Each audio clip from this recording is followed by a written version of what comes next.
Ini kisahnya adalah ada orang kerasukan setan. Lalu murid-murid Yesus mengusir setan itu ternyata tidak berhasil. Lalu murid-murid itu melapor pada Yesus, "Robi, guru, mengapa kami tidak bisa mengusir setan itu?" Kisahnya begitu. Maka kalimat terakhir tadi, ya, dan setan itu atau jenis ini tidak bisa diusir kecuali dengan berdoa dan berpuasa. Tapi yang saya ambil kalimat yang tengah. Sekiranya kamu punya iman walaupun sebesar biji sawi, kamu akan berkata, "Gunung, pindah dari sini." Pindah itu. Ayo praktekno. Ojo maneh pastor, dure pastor, uskup, dure uskup, kardinal, sampai yang paling tinggi paus. Pak paus. Nah, gunung lu pindahan. Kurang apa keimanannya ya? Nah, inilah monggo. Nggih.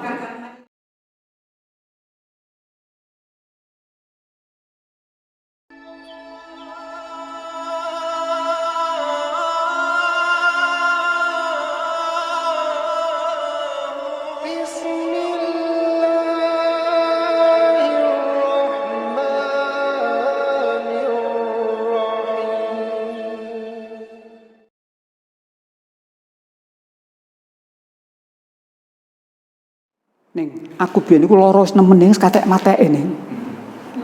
Aku nang gereja disuuk ngene lho waras ning. Sehingga saya sampai sekarang aktif ke gereja. Lho ngono. Terhadap orang sakit dikonokno kira-kira apa? Gereja ndi aku terno.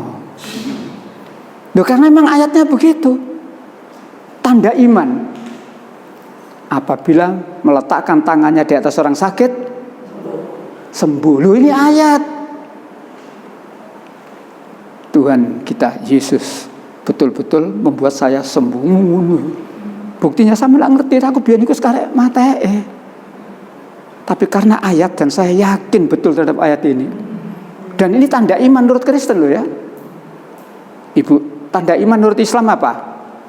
Penjelasan orang beriman dah. Tanda iman menurut Islam, menurut Quran. Ayat lain, tanda iman. Kalau tadi ada surat 8 ayat 4. Ulaika humul mu'minuna haqqan. Mereka itulah orang yang beriman dengan sebenar-benarnya. Tandanya apa?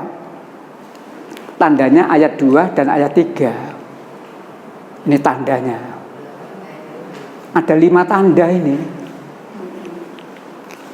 Innamal mu'minuna. Sesungguhnya orang beriman itu 1. Apabila disebut nama Allah, gemetar hatinya. Apabila dibacakan ayat Al-Quran, bertambah keimanannya. Ya, dan mereka bertawakal kepada Allah. Jadi tanda ini harus ada pada diri kita. Kalau kita ingin dikatakan orang beriman yang sebenar-benarnya. Lalu yang keempat, ayat 3, mereka memberikan sholat. Ya, jadi ada 5 itu kalau kita lihat. Tanda iman menurut Alkitab. Nah, ada 5 tanda yang pernah kita bahas itu. Ada 5 tanda. 1, 2, dan 3 saya abaikan. Saya hanya membahas keempat dan kelima. 5 tanda orang beriman menurut Alkitab. Pendengar masih ingat tadi? Dia bisa berbicara dalam segala bahasa, memegang ular dan sebagainya ya, mengusir setan dengan namaku. Tidak saya bahas. Nah, yang keempat, sekalipun minum racun maut tidak akan bawa celaka. Ini tanda iman. Jadi kalau mereka tidak berani mempraktekkan ini berarti tidak beriman. Gimana Pak kalau mempraktekkan ini mati? Yo gak beriman manjane. Ini Alkitab loh ya. Saya bukan buat-buat, ini Alkitab. Dan yang kelima, meletakkan tangannya di atas orang sakit. Bayangkan, bandingkan dengan iman menurut Islam. Mana yang rasional? Ada lagi Bu, tanda iman menurut Alkitab. Kalau kamu betul-betul beriman, gunung pindah itu. Coba dah. Ini barangkali belum pernah saya sampaikan ya. Coba ya. Matius 17. Wih, keliru. Matius 17. Ya. Matius itu perjanjian baru ya. Matius, hebat tuh.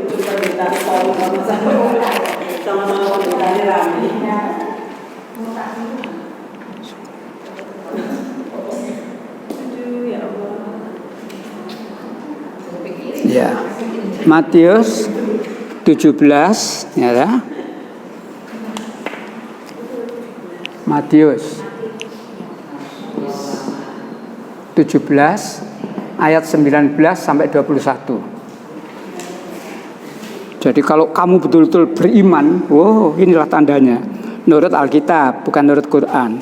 Cuma karena nggak disampaikan ke umatnya, kayaknya mereka nggak tahu ini, nggak tahu.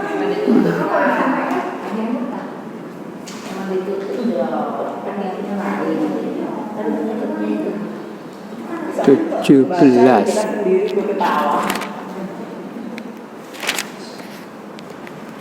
Mana tadi? 17 ayat 19. 19.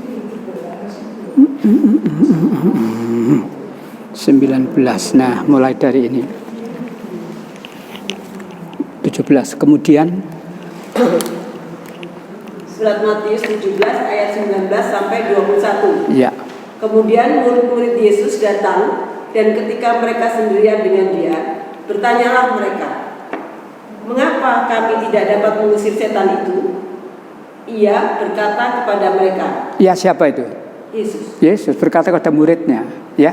"Karena kamu kurang percaya, sebab aku berkata kepadamu, sesungguhnya sekiranya kamu mempunyai iman sebesar biji sawi saja, kamu dapat berkata kepada gunung ini, pindah dari tempat ini ke sana, maka gunung ini akan pindah. Luar biasa.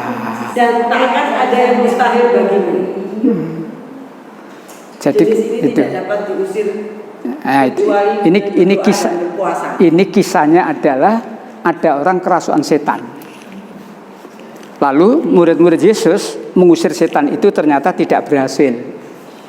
Lalu murid-murid itu melapor pada Yesus, "Robi, guru, mengapa kami tidak bisa mengusir setan itu?"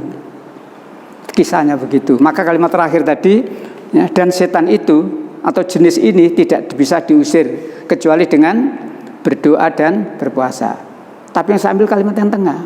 Sekiranya kamu punya iman walaupun sebesar biji sawi, kamu akan berkata, "Gunung, pindah dari sini." Pindah iku. Ayo praktekno. Ojo maneh pastor, dure pastor, uskup, dure uskup, kardinal, sampai yang paling tinggi paus. Pak Paus. Nah, gunung lu pindahan. Kurang apa keimanannya ya? Nah, inilah monggo. Nggih.